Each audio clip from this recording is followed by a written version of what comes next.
7-time. I'm just so thankful because when I started bodybuilding on October 8th, 2002, I had no idea that I would be standing on this stage one day winning the MR.Olympia, let alone, being 7-time champion. When I got into this journey, I was, a little bit bitter because I didn't make it playing Division I basketball, and I was trying to find another outlet. And bodybuilding taught me how to be strong mentally, physically, and emotionally through all life's challenges. It taught me how to train hard when no one's in the room, when you're having a bad day, through death, through hardship, through anything that can go wrong. I always had the gym. Over at Arm Breast, I could train. I could train any time of the day. There would be days I would train by myself or with my fiance, Cherie, and I would be in there dying.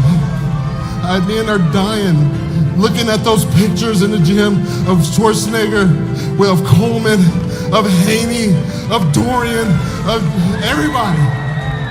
And I would just tell myself, one more set, one more rep, just give it everything you got so you can put yourself in the best position to win. And that's all we can do in life, people. Sometimes life is gonna serve you up some curveballs, but I challenge each and every one of you to step in that batter's box and take a damn swing. Just take a swing. And it ain't gonna always work out for you. It ain't gonna always work out. Look, I just beat some incredible athletes. They are some of the best athletes I've ever competed against. Please give them a round of applause, please. Because they have made this so hard. But I can tell you what, my faith in God, my family, my trainer, Honey Rambod, I love you, man. I've had one trainer, one. I did my first pro show in 2006 at the Colorado Pro. We did the New York Pro after that, and we won both of them. And a lot of people thought, you know what, this guy's gonna be something.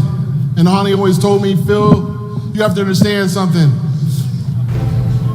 It's a marathon, not a sprint, and the measurement of a man is when he gets knocked down, not when he's winning. So I lost a few times.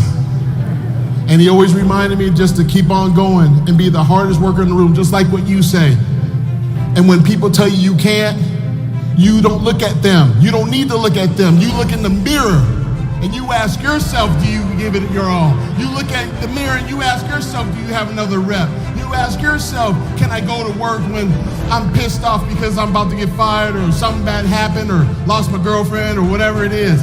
You ask yourself, do you have the guts to go after it when no one is watching, no one's patting you on the back, and no one is liking your stuff on freaking social media? If you got the guts to go after it, you can put yourself in the best position to win, and that's what I did through this entire prep. It was not easy. A lot of people say, oh, Phil, he's got genetics and this and that. I put that God-given talent to work each and every damn day in the gym.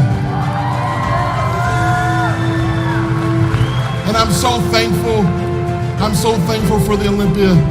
I'm so thankful to be a bodybuilder because it wasn't meant for me to play basketball. I mean, look at me, I'm short as hell. It doesn't work out like that. God had a different plan, obviously, and I'm glad that I listened. And I'm glad that I never gave up. And I know there's a lot of incredible athletes wanting to kick my ass next year, but I know this, winning is habitual. If you care about your success more than anyone else in the room, I promise you this, you will be successful at some point in time. But the goal is that when you are successful, that you don't just hide it for yourself. You don't just hold it for yourself. You share those experiences and perspectives with everybody else so that they can get theirs. So then they can feel the confidence to go after their dreams. And I'm just proud to be a 7-time MR.Olympia. And like the great Oak said, next year, I'll be back.